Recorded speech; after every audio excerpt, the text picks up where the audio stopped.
Yep. Before we get started, can we get a pledge of allegiance, please? Mr. Tobias. I pledge allegiance to the flag of the United States of America and to the republic for which it stands, one nation, under God, indivisible, with liberty and justice for all.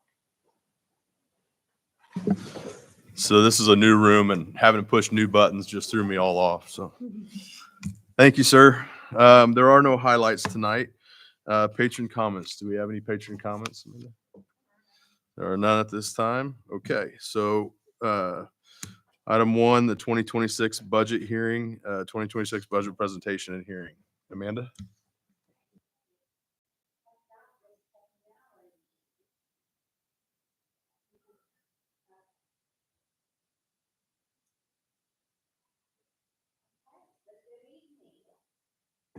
Good evening. I am pleased to present to you our budget for 2026. This evening, I will present to you our 2026 proposed budget, tax levy and tax rates. Following the presentation, I will ask that the school board hold a hearing on our budget for any questions anyone may have. Additionally, we will review the 2026 through 35 capital projects and acquisition plan and the 26 through 37 bus replacement plan. Each will have a separate hearing. Following each hearing, I will request that the board adopt the plan as presented and the resolutions for each. During our September board meeting, we will then seek approval for the 2026 budget, levies, and tax rates for the funds being presented on this evening. Please note that tonight's hearings have been advertised on Gateway, which is the state's transparency website, as well as our district website, all in compliance with Indiana code. Each fund that we are having a hearing on this evening serves a unique purpose that is strictly laid out in Indiana code. The Education Fund primarily supports student instruction. The Operation Fund covers facility operations, personnel, building and site improvements, transportation, among other support and administrative operations. The debt service is used to repay any approved long-term debts of the TSC. And finally, the Rainy Day Fund is designed for one-time expenses or shortfalls. Our district budget relies on two main revenue sources. One is the state funding formula. The state funding formula is the Education Fund's main source of revenue. It is derived from state income and sales tax collections. For the 25-26 school year, the per pupil funding amount is $7,396, an increase of $191 from last year. However, we will no longer receive the curriculum material grant, which was approximately $158 per student. These funds will now come from the $191 increase that we are to receive. Therefore, we are only seeing a net increase of $33 per student for this coming school year. We do receive other state revenues to support special education, CTE, graduation, as well as multilingual programs. Our other main source of revenue is property taxes. We levy property taxes for both the debt service fund and the operations fund. The operations fund has a maximum growth quotient, meaning that the levy cannot grow by any more than the quotient as defined by the state. This year, the state set the quotient at 4%. The debt service levy requires existing debt to support any property tax levy. Therefore, all of our tax levies are governed by state code on how much we can levy. Other revenue sources are excise taxes, interest, and other fees. We advertise our budgets and levies at higher amounts than what is expected, as the Department of Local Government Finance will adjust these based on final factors such as our assessed valuation, which currently is unknown. We anticipate receiving our final budget order for 2026 in either late December or early January. The advertised budget is $212 million compared to last year's $202. The final budget order is expected to be approximately $195 million, up from last year's $188.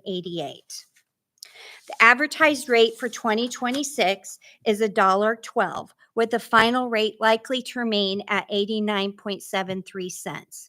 Last year's advertised rate was $1.13 with a final rate of 89.73 cents. We advertise high knowing that we will be reduced through the budget process. Without knowing all the factors that go into the final budget process, such as our assessed valuation, we must advertise high. The DLGF will only grant a budget based on the highest amount that we advertise. By advertising high, we are providing ourselves with the best result of receiving the amount needed to fund our budget. Our assessed valuation impacts our tax rate significantly. An increase in assessed valuation leads to a decrease in tax rate. We have experienced strong growth recently. However, with legislative changes that impact AV greatly, it is hard to determine what our net assessed valuation will be for 2026. A very conservative $6.2 billion was used to build our budget. This conservative figure increases the tax rate for the advertisement purposes. If we receive a 2% growth, our AV will be projected to be $7 billion. Let me move on to the individual funds now. The education fund is the largest of our funds. The estimated revenues are $121 million based on the state funding formula. We typically build in student enrollment growth. For this budget, no growth was built into the formula. The final budget will be approximately $105 million. An additional $16 million will be transferred to the operations fund. The operations fund is our second largest fund. We will receive a maximum levy of $29.8 million for a total revenue estimate of $48.9 million. The final budget will be approximately $48 million. The debt service fund is estimated to generate $33.6 million in property taxes, and the final budget will be approximately $38 million. The remaining revenues for both the operations and debt service funds come from excise taxes. Our final fund that we are appropriating is the rainy day fund. It is the smallest and does not generate any revenues. Each year, we do appropriate the cash balance on hand in case we ever do need to utilize the funds throughout the year. This concludes my presentation on the budget. I would ask that the board now open the meeting up for the annual budget hearing. Thank you. So at this point, we'll open the hearing and invite public comment. Do we have any public comment? Hearing none, we will close the hearing. All right. The next agenda item is to provide a presentation on the capital projects and acquisition plans. It is a required 3-year plan that outlines long-term improvements and equipment purchases. We do prepare a 10-year plan at the request of the rating agencies. They like to see a longer-term financial plan, which in turn helps us with our ratings during the borrowing process for bonds. This year's plan includes $8.3 million for capital acquisitions and $40.9 million for capital improvements. Acquisitions include vehicle, furniture, and other tangible equipment purchases. Improvements include routine maintenance like roof replacements, chiller HVAC improvements, painting, hardscape, flooring, and other building or site improvements. Also included in the capital improvements are large projects such as the Harrison McCutcheon renovations, the Early Learning Center and Alternative Center renovations, and other projects that we bid out.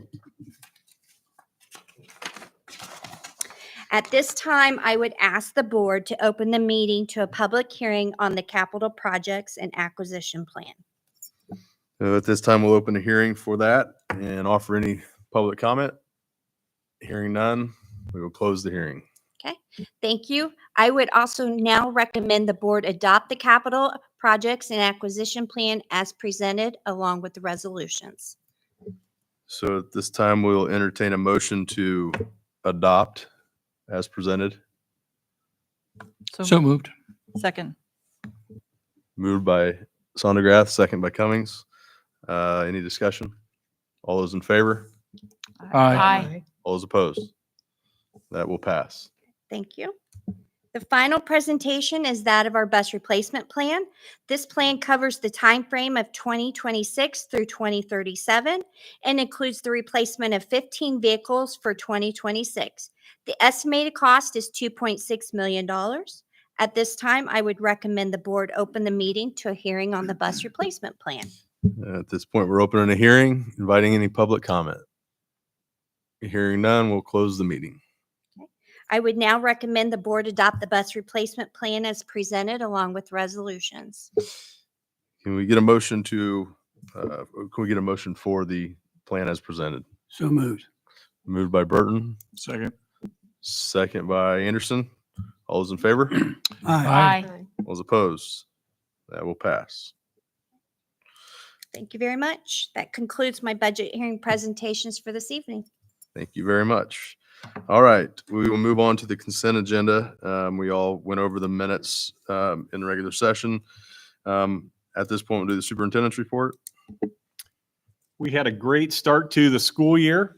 I'd like to congratulate all of our staff and teachers and principals, everybody with the summer preparation. Good preparation makes for a good start. So appreciate everybody's work on that. Pamela, can I put you on the spot? Did we register the board for the school board's conference? Okay. So that's why we didn't have confirmations yet. So that's good. Yes. So we will get that done tomorrow. You should get a confirmation to that effect. You can get on the ISBA website, and that's where I printed the agenda. So you can take a look at that and see what suits your needs as far as sessions and things like that. And then we did confirm with ISBA that TSC will be hosting the Region 4 fall dinner meeting on October 27th in this room. So that'll be our first opportunity for sort of a banquet setting. We'll have the round tables. You've been to enough of these. They were looking for a new venue. We offered. We'll have great acoustics and great opportunities for the presentations and the speakers that they have. So if you want to mark your calendar, I put that date in the report there, October 27th. We'll be right here at TSC. And then you can read a couple of the other pieces of exciting news that I've listed for you there. So thank you. That's all I have in my report. Thank you. Any questions about the report other than what we discussed? Okay. Financial report, Amanda? Yeah, tonight's financial report includes two items. The accounts payable register totaling $18.8 million, and then a summary of fund balances, revenues, and expenditures. That concludes my financial report for the month. Thank you. Instruction report, Dr. Fraley and Mr. Boo. Yes, thank you. This evening for your approval, we are presenting the staff development report and the field trip request. Along with that would be a school services agreement with the Crossing Educational Facility here in Lafayette. Would be happy to answer any questions. Any questions from the board? No? Thank you. Personnel report, Dr. Allison. Yes, thank you. First, I'd like to recognize 3 retirees from the district. First, a certified staff member, Vicki Pounds, grade 2 teacher at Wyandotte Elementary, and announced her retirement this summer with 32 total years in education, 29 of those with TSC. And then we had 2 aides who are retiring. Mary Robinson was an aide at Woodland Elementary School for 16 years, and Lori Johansson, an aide at Dayton Elementary School for 18 years. So we appreciate everybody's dedication to the district. As for the actual personnel report, when it comes time to approve the consent agenda, I would recommend that you consider removing the first attachment labeled personnel report for further consideration, and we can vote on that next month. Very good. Do we need to do that at this point or wait till the end before I think you can before do the it vote, prior to right? voting. Okay. Very good. Thank you. Was that it for personnel report? That's it, yep. Awesome. And then department reports, we had a great presentation from Ashley with food nutrition services. Board council, I don't believe we had anything. Mr. Young's not here tonight. And then board committees, we did not have anything, correct? All right. So with that, I'm not missing anything at this point, right? No, but Josh, I'd take this opportunity to introduce Steve Gloyeski and put him on the spot. I saw him walk in. Steve is architect, Scholler Architects, decades of service to the TSC. He told me he's here to check out the new boardroom in its full glory because he designed it. So just very grateful. This is your last project, really. Kind of began your career with TSC and sort of ending your career in TSC. So, Steve, I'd offer you the chance to address the board, really. Well, Doctor. Press the wireless one. Oh, it doesn't? Oh. Anyway, I don't need it, but I want to thank TSC for the opportunities through the years. It was interesting. Shoulder Corporation has reached 100 years this year, which is a pretty outstanding milestone for anybody, much less an architectural engineering firm in a community like this. And the only reason we've done that is that we have had great relationships with people, TSC being one of them. And we are clearing out our office, and we've lived there since 1968. So you can imagine all the stuff that is in there. And architects are, well, our generation of architects are pack rats. We save everything. But I did find something interesting. I often wondered, and somebody asked me, what was the first project that Shoulder Corporation did for TSC? And my initial thought was that it probably was Wainwright High School. But when I looked at the drawings, Tippecanoe New School Corporation didn't exist then. But I was going through some files and I found the dedication program for Wainwright High School. And it was dedicated in 1966. And so that was the first project that we ever did for TSC. And we predate, we did things like West Point School and Shadeland School and other stuff. Mr. Scholler did many, many years ago. So we've been working with TSC, and I don't say for, I really mean with, for 60 some years, which is just pretty amazing. And I just want to thank everybody for the opportunity to do what we've done, because it's very rare to have a relationship like this. And I think it is a testament to school corporation and a testament to us. So thank you. Yeah. And as for this, I hope you all love it because it's a beautiful building. And it seems, when we got started with it, it was interesting.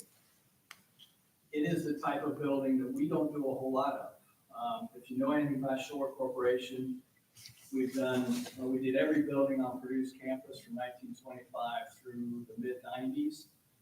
So dormitories, research facilities, and those types of things. We've done a million projects for you guys in schools, but we never done really what is a corporate office building. We did the one across the street, and sometimes I'm a little ashamed of it. But it was done, as I told Dr. Hanback today, it was done at a time when TSC was a different entity than it is now. And this building really suits what TSC is now, and what it'll be for the next 30 years, 40 years, Yeah. 50 years. But it was fun because it challenged us and it challenged TSC. It's a pretty simple thing to do a school. A classroom is so big, it takes so many students, we need so many. This was a different animal, and so it was fun, I think, for all of us to stand back and do something different. Yeah. So it's been a pleasure. Thank you. Thanks, Steve. Thank you. I think I just turned. Thank you for the efforts. We took a tour today of the building before the meeting, so we got to see it in its entirety, and it's really a cool place. And for you guys to be able to keep up with the changing times, keep up with the codes that change, keep up with all the stuff that, I'm sure it was quite a challenge. So we appreciate it very much. You're very welcome. Thank you. Thank you. Okay, so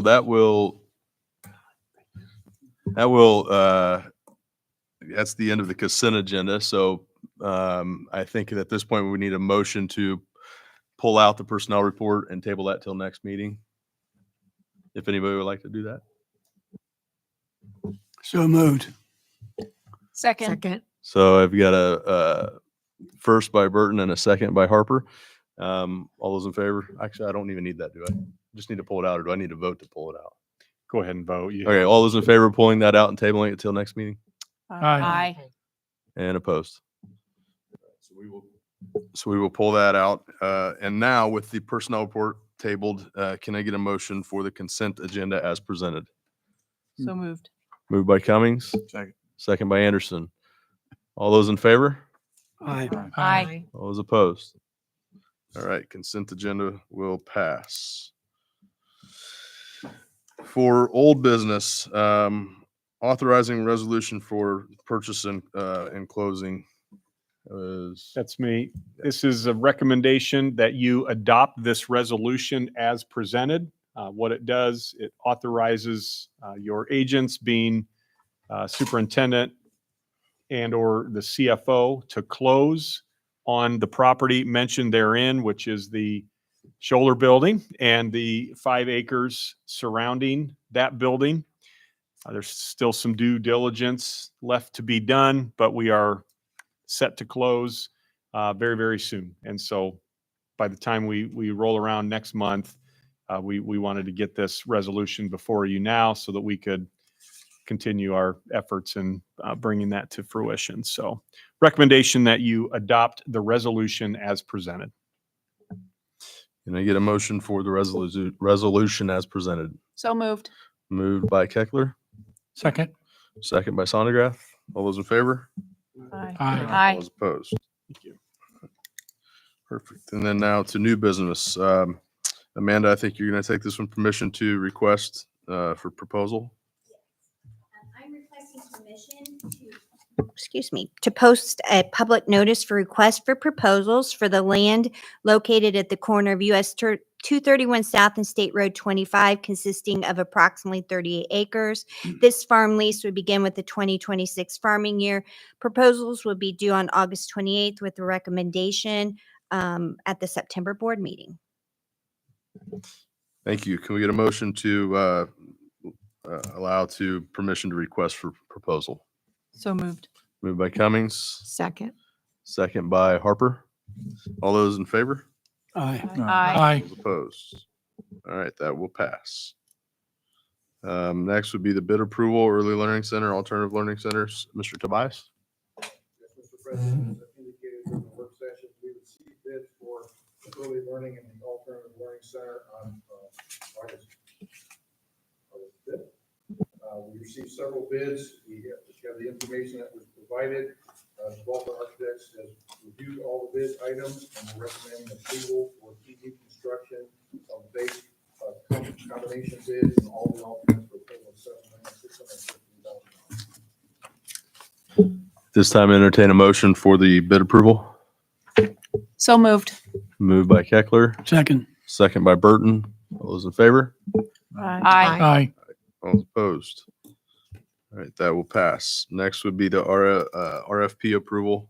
Mr. Tobias. In August 1st, we received RFPs for construction managers, constructor proposals for the phase 1 projects at both Hutchin and Harrison High School. The evaluation committee comprised of Mr. Booth, Amanda Brackett, Jim Funk, and CSO Architects, Diane, and myself, and both high school principals, recommending Patterson for the award grant. So at this time, can we get unless there's any questions, can we get a motion for the approval of the RFP as presented? So moved. Moved by Anderson, Second. second by Cummings.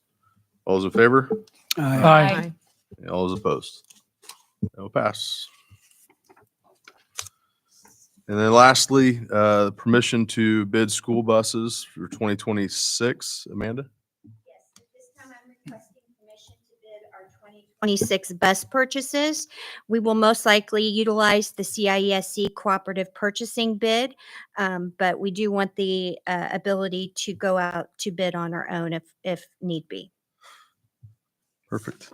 Can we have a motion to, for the permission to bid the school buses? So moved. Moved by Sondergrath, Second. second by Keckler. All those in favor?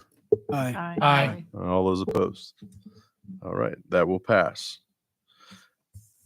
I believe this concludes the meeting for tonight. The next regular board work session will be September 10th, beginning at 4 o'clock here at the new TSC Elston Administration Building. The next regular board meeting will be September 10th, beginning at 6:30 here as well at the new TSC Elston Administration Building.